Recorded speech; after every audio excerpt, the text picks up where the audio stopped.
আমি একটা করে বিয়ে দিলে 5,000 টাকা ইনকাম করি, তোমার কাছে 1 টাকাও পাবো না।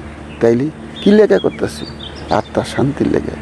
একটা এতিম মেয়ের যদি ভালো গতি করবার পারি, এর চাইতে শান্তির কিছু আছে কও?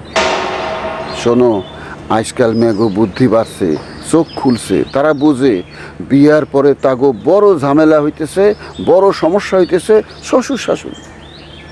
আমার কাছে এরকম 3টা ডিমান্ড আছে। পাত্রী দেখতে খুবই সুন্দর, পাত্রীর বাপ মায়ের অনেক টাকা।